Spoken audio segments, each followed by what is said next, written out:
Terungkap SBY dan Cikeas terlibat dalam perampokan Jiwasraya lewat Beni Joko Saputra. Ya, karena di Komisi 6 kita sudah menerima nasabah yang mengadu, kita sudah memanggil direksi Jiwasraya. Lalu kan kemudian ternyata Kejaksaan bekerja dengan cepat. Ya, kemudian Kementerian BUMN juga bekerja dengan cepat. Jadi urusan Jiwasraya ini kan ada 3 hal penting sebenarnya. Yang pertama itu proses penegakan hukum. Kita ingin memastikan bahwa semua yang terlibat bertanggung jawab secara hukum maupun kebijakan itu mempertanggungjawabkan perbuatannya. Yang kami tahu posisi aset dari perusahaan yang kami investasikan itu seluruhnya disita, sebagian besar disita. Totalnya berapa? Pertanyaan sekitar 4 ya.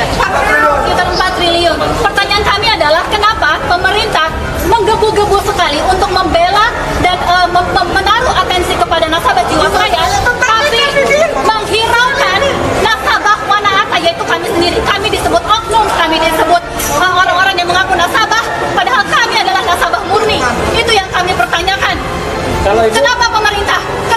Kenapa kamu menyelamatkan nasabah Jiwasraya tapi mengorbankan nasabah yang lain? Banyaklah rumor di masyarakat ya.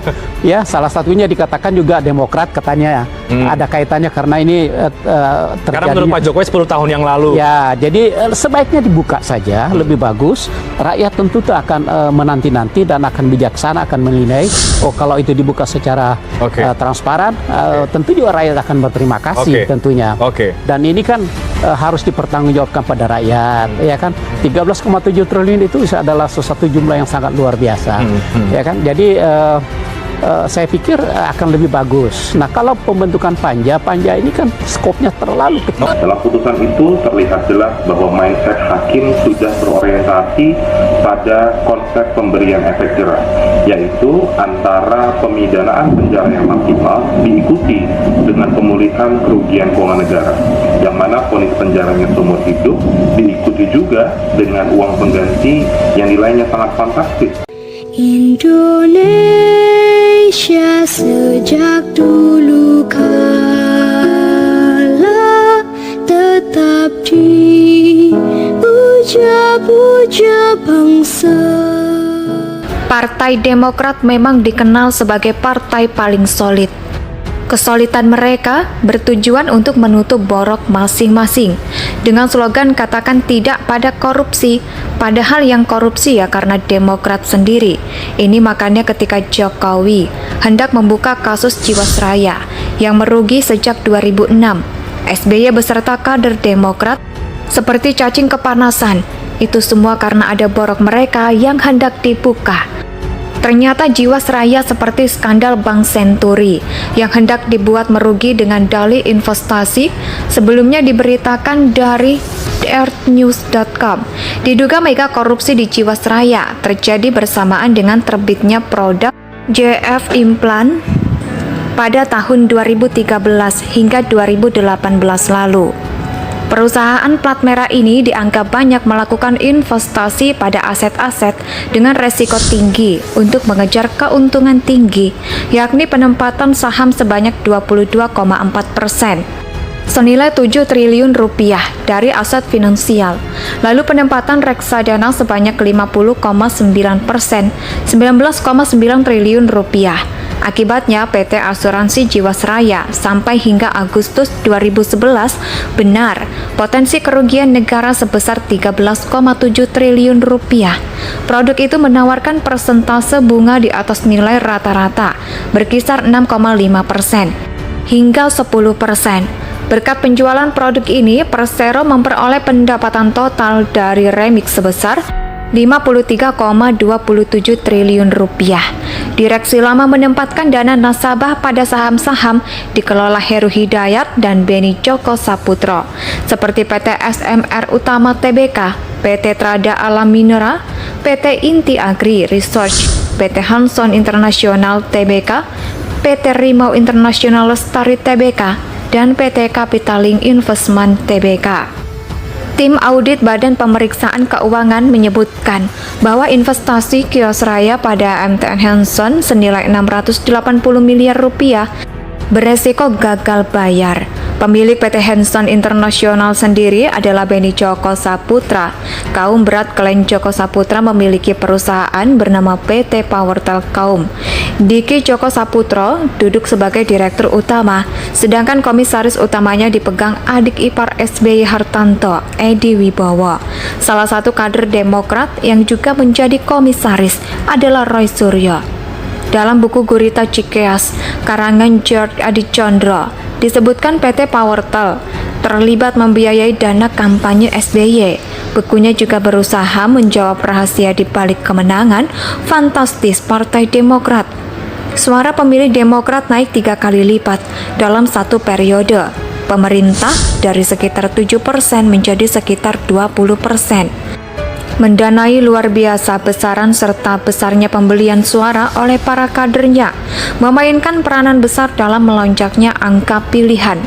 Angka pilihan Partai Demokrat dan calon presidennya, kemenangan Susilo Bambang Yudhoyono, bukan hanya kehebatan karismanya, tapi juga karena lubernya dana jutaan rupiah yang dikemas fase Indonesia lewat iklan-iklan di media cetak dan elektronik, dan dibarengi klaim-klaim kesuksesan periode kepresidenan SBY. Yang pertama, besarnya biaya pencitraan SBY melalui media serta meluasnya jangkauan kedermawanan tetesan yayasan yang berafiliasi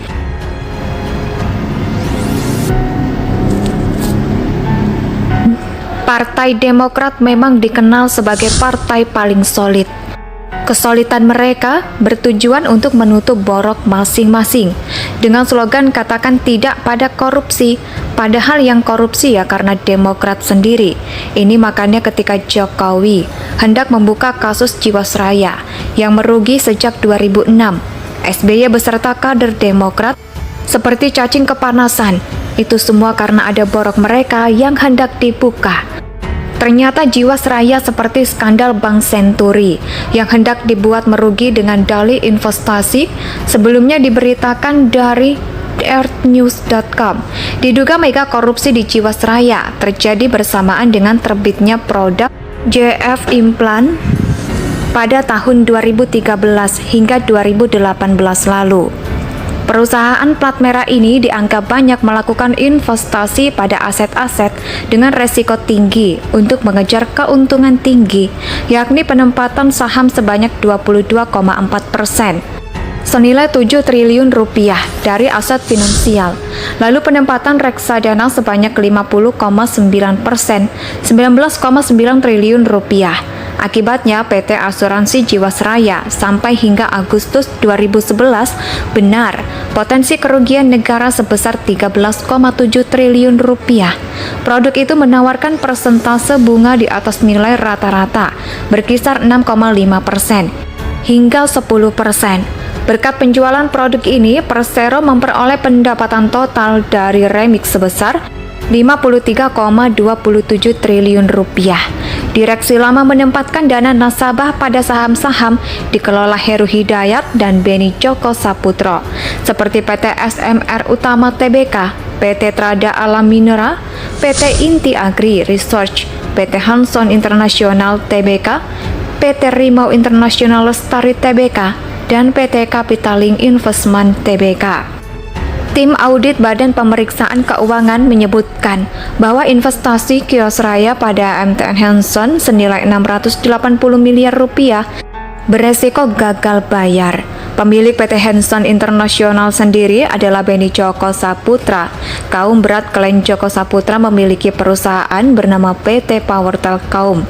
Diki Joko Saputro duduk sebagai direktur utama, sedangkan komisaris utamanya dipegang adik ipar SBY Hartanto, Edi Wibowo. Salah satu kader Demokrat yang juga menjadi komisaris adalah Roy Suryo. Dalam buku Gurita Cikeas, karangan George Adi Condro, disebutkan PT Powertel terlibat membiayai dana kampanye SBY. Bukunya juga berusaha menjawab rahasia di balik kemenangan fantastis Partai Demokrat. Suara pemilih Demokrat naik 3 kali lipat dalam satu periode. Pemerintah dari sekitar 7% menjadi sekitar 20%. Indonesia tanah air beta pusaka di nan